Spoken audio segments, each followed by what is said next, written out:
Pierce, what on earth are you doing? What do you mean what am I doing? I'm impact snapping. Impact snapping. Okay, right, welcome to Me and My Golf. We're your coaches, Andy and Pierce, and it's time for the Impact Show where we're going to show you 3 drills to help rip your irons. I'm looking forward to seeing what this thing does, Pierce. Let's take charge of your game.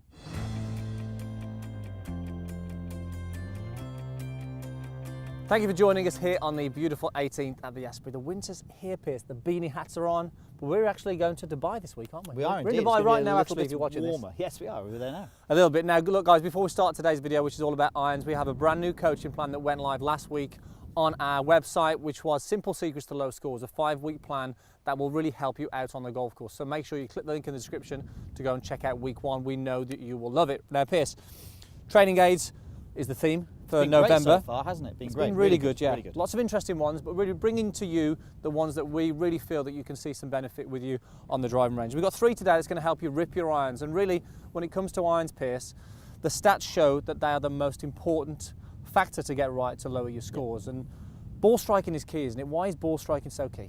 Well, look, I mean, just take this for example. You've got the 18th here. You know, if you strike the golf ball well, you're going to be very close to being on the green, if not on it. But if you strike it off just a little bit, you could be bunky, you could be short in the water, and people don't really, they think the short game's bad, but actually your irons are good, your short game won't be needed as much. Exactly, and it doesn't necessarily need to be super accurate. If you're a little bit right or left, but you're pin high, you're going to shoot some lower scores. So when it comes to ball striking, what are the key things? So look, the main thing is we're looking to hit the golf ball first. Okay, that's really important. So, you know, we want to hit the golf ball first, and if we can get it in near the centre, that will help. So we're looking for a good strike up and down the face, so in this area here, and then we're talking side to side. We want to get it more in that area there as well. We want to really get as much energy to the golf ball as we can. That's the important thing. So we've got a selection of training aids. We've got 3 to sort of talk you through, 3 drills that we're going to use to help you with this.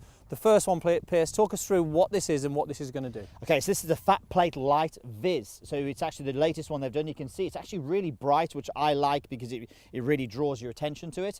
But you can see we've got the golf ball here set up towards the end of it. Now, if I just take my setup, why I really like this is if you're someone who really is struggling with the ball striking. So let's say you're someone who is early releasing, you'll hit the plate.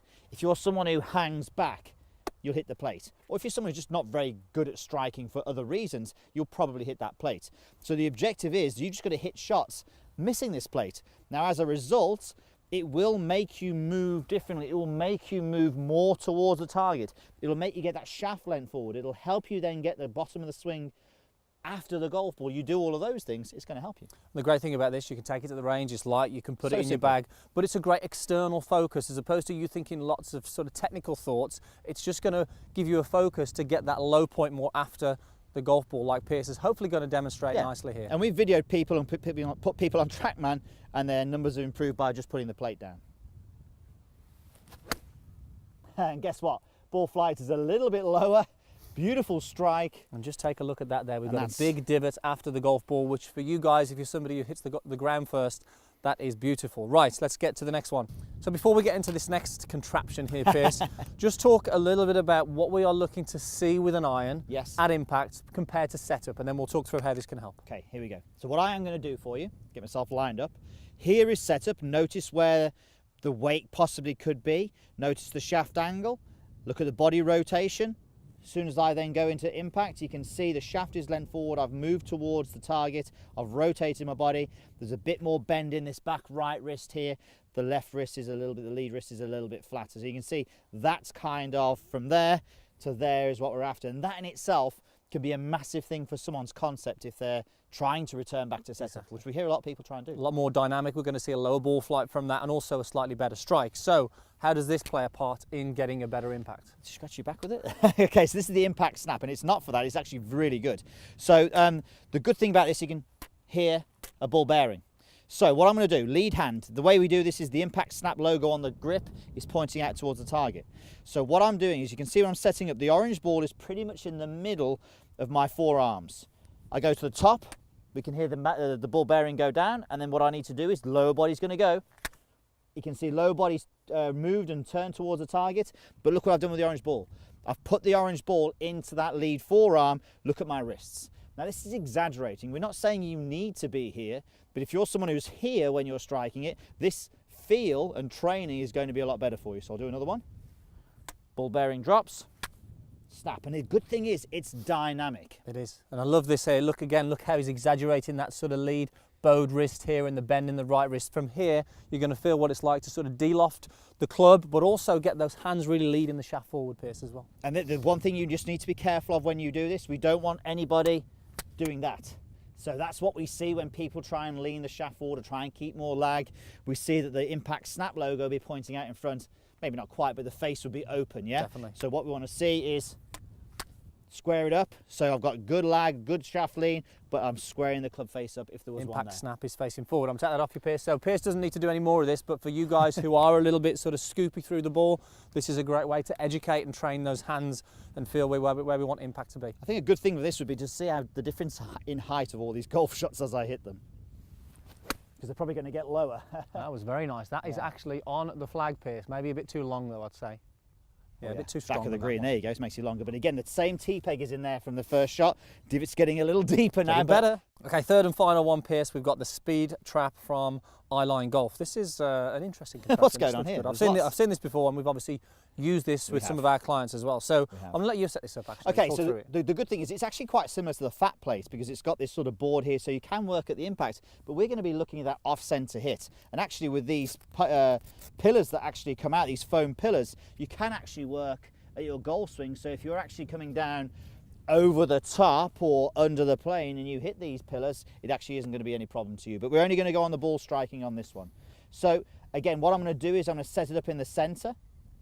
So imagine this, if I am someone who is shanking the golf ball, and that you may well hit this outside one on here, but if you're coming into the golf ball and you want to hit the ball out the heel, you're probably going to hit this pillar here. But the good thing that you can do is you can make it harder for yourself. So you can get it so you can only hit the golf ball out of the middle or even slightly out the toe. But if you're someone who shanks the golf ball, hitting the golf ball out the toe will feel like heaven. It will feel like heaven. Conversely, if you're a toe striker, you move it that side, which is probably more where me and you should live, I think. Yeah? I'd say so. But let's just go for the middle one because you can still hit. This is still in itself. You know, if you don't know where you are or you are toe and heel, put it in the middle there and just train a good impact. Great thing about this as well, obviously these are detachable. You can move them a little further away, a little closer. I'm going to maybe go in the middle for you, Pierce, because I know you're go closer. You're not too. I'm not going to make it too. I want to be kind on you. That's why I thought he was doing it. It's a good shot so far, so I want to hit. Let me just line that up there. There we go, that's pretty good. So it's really going to help train this sort of good path of the golf club, working on the way back and the way down. And we know that if you can get that right, it's going to help with the strike as well. Yeah, so of course. Okay. Of course. All right, here we go. I think I need to buy all of these training aids. Could you use them all three at the same time? maybe I should, maybe I should. As we can see again, guys, look, the tee has come out, and this is the really important thing with your irons. If you can get your ball striking, sort of ball first, then the turf, and if you can get plenty of turf after the golf ball, that's what's really going to make a big difference in you hitting the target, isn't it? Sure is. So there you have it, 3 great drills and training aids there to help you with your irons. Now look, if you're interested in any of these, we've got the links in the description for you to check them out, so make sure you have a look at those also. Now, exciting news, as we said at the start, Simple Secrets to Lower Scores is now live, where we really coach you through a 5-week plan to get you lowering your scores out on the golf course. We talk about mindset, strategy, sloping lies, trouble shots, and even game day. We know you're going to love the plan, so make sure you check out week 1 by clicking the link down in the description, and we look forward to seeing you over there. Thanks so much for watching. We hope you enjoyed that. Now, which one of these training aids do you think would help you the most? The Speed Trap, the Impact Snap, or the Fat Plate? Post down below. Now, if you're really serious about your game this winter, don't forget to hit that subscribe button. If you enjoyed this video, hit the like button and post any questions you have down below. We'll see you soon.